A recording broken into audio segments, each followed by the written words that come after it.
a fire that never happened. A couple of days went by, and as Luck continued to navigate the currents of their existence, another peculiar incident was about to unfold before them. Seated on the balcony of their familiar abode, Luck's attention was drawn to a surreal sight unfolding before them. A brigade of fire rescue workers had assembled outside, their formation suggesting the readiness for a drill or some other purpose that appeared entirely out of place in their tranquil surroundings. The unusual spectacle once again stirred a sense of intrigue and anticipation within Luck. Faced with the unexpected and unannounced assembly of fire rescue workers, Luck harbored no desire to become entangled in whatever activity was about to commence. Deciding it was wisest to distance themselves from the unfolding situation, they made the choice to leave their premises before any drills or exercises could begin.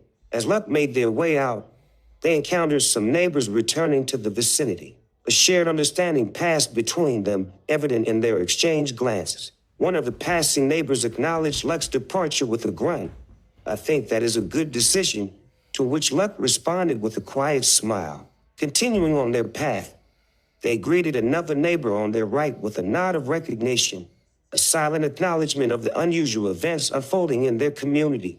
Arriving at the entertainment complex, Luck was greeted warmly by one of their favorite bar staff, who knew them well enough to prepare their preferred drink without needing to ask. They settled in, enjoying the company and conversation as they discussed the events of their respective days. Raising their glasses in a toast, they celebrated the simple pleasures of life and the camaraderie of their community.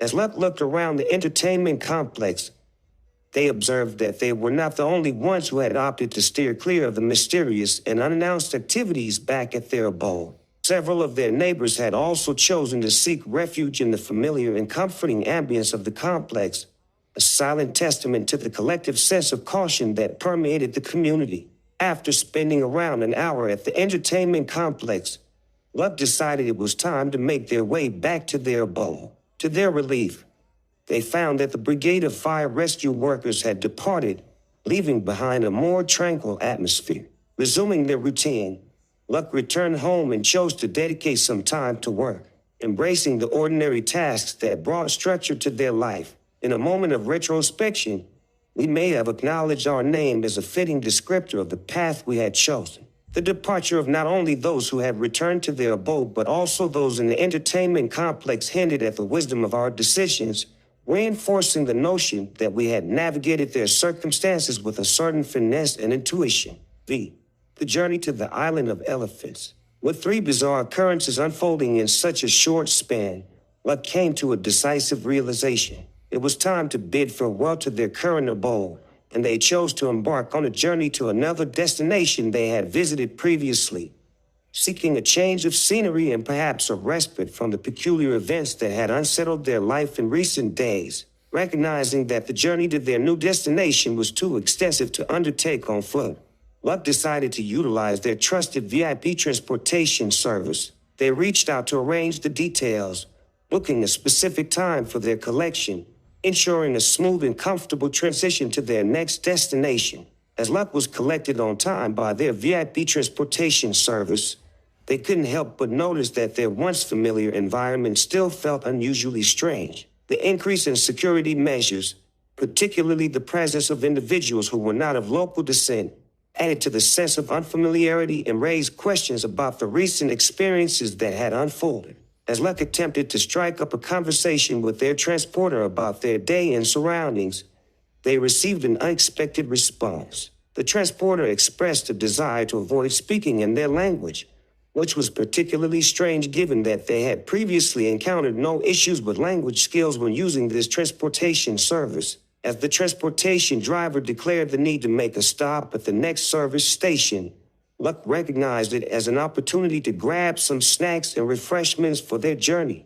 Although they had no pressing need themselves, they understood that the driver faced a long two-way trip and decided to purchase some treats not only for themselves but also for the driver.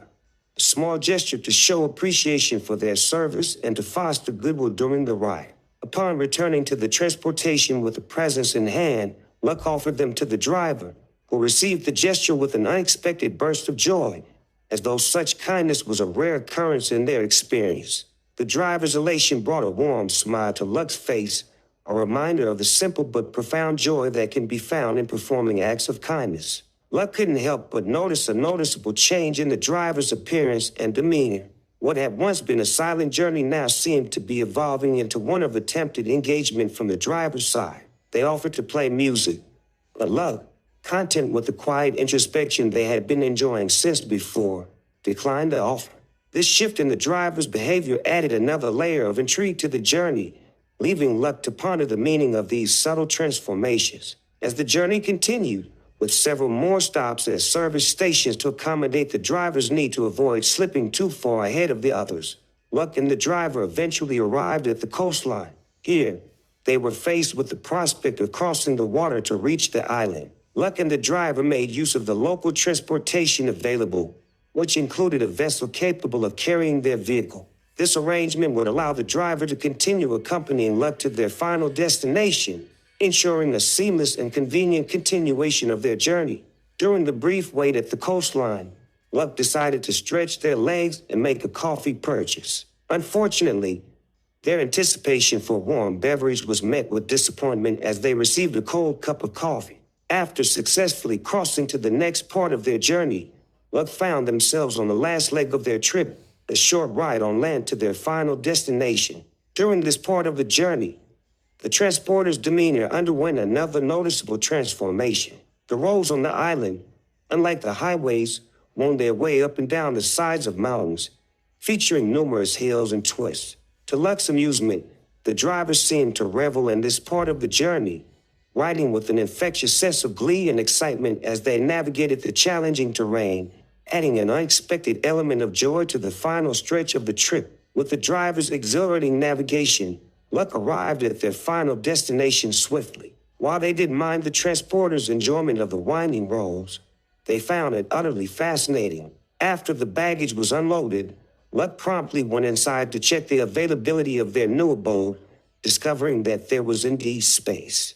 They returned to the transporter to settle the payment, generously adding a tip as a token of appreciation for the driver's enthusiasm and the memorable journey, ensuring that the return trip would be equally worthy. Reflecting on the journey, we couldn't help but feel a twinge of regret for not asking the transporter's name. Little did we know that the name would reveal itself in the next chapter as we continued our adventure, unraveling the mysteries that had been woven into our path. VI, another corrupted environment. Having left their previous location behind, Luck felt a sense of contentment and anticipation for the upcoming week in their new abode. The prospect of staying in this place brought a feeling of relaxation and excitement, a welcome respite from the peculiar events that had unfolded in their previous surroundings. The new abode on the beach offered an idyllic location, previously accessible only to resort guests. The serene surroundings and proximity to the beach promised a tranquil and enjoyable stay, allowing Luck to savor the beauty of the coastline and the relaxation it had to offer. Upon their arrival, the beach was relatively quiet, providing Luck with a serene and peaceful atmosphere. However, as time passed, the beach began to fill with the joyful sounds of others who had come to relish the beautiful environment. The gradual influx of people added a lively energy to the scene, transforming it into a vibrant and communal space for all to enjoy. With hunger beckoning, Luck decided it was time to enjoy a meal. Drawing from their past experiences, they recalled a pier that was known for serving delectable food, a place they had frequented many times before. Their familiarity with both the location and the quality of the food made it an appealing choice for today's meal. Luck's inside knowledge about the food quality added to their anticipation as they made their way to the pier. Upon arriving at the pier, Luck noticed that many things remained unchanged, evoking a sense of nostalgia from their previous visits. However, when they reached their chosen dining spot, they were met with a surprise. New owners were now operating the same business. This unexpected twist added an element of novelty to the familiar surroundings, leaving Luck curious to see how the experience might differ under the management of the new proprietors. Initially, Luck found themselves the sole visitor at the dining spot. However, while waiting, they observed that several other beings had gathered around. Some of these newcomers appeared to be less familiar visitors with the presence of more reasonably priced local options at nearby stores on the pier. The food arrived, and Luck was left disappointed by the subpar quality of their meal. Luck felt compelled to offer a word of caution to a nearby couple who had just taken their seats. In this act of goodwill, they explained that they should avoid ordering the same dish they had tried, hoping to spare the couple from a similar culinary letdown. As Luck made their way back to their new abode via the provided local transportation, they encountered fellow travelers, including one who claimed to hail from the exotic food location they had just dined at. This time, Luck decided to engage in a conversation and practice some dialect they had learned in the past, establishing a connection with the individual before disembarking at their designated stop. Upon their return to the resort, Luck observed that it was unusually busy, with many guests lounging in chairs near the entertainment complex and others still making use of the sun lounges. As Luck walked past the complex, they overheard a comment that piqued their curiosity. One spoke, "I can't believe Jack drove them," and then was tipped. Intrigued by this unexpected possible reference to their journey and the tip they had given the driver, Luck glanced in the direction of the two individuals who had made the remark. Still processing the situation, they continued on their way, returning to their abode as the night descended. Having departed from one corrupted environment, Luck now found themselves in a setting that felt even more confining. As night fell, their thoughts churned with a sense of curiosity and unease, knowing more about the hidden facets of their surroundings than those who remained oblivious to their awareness.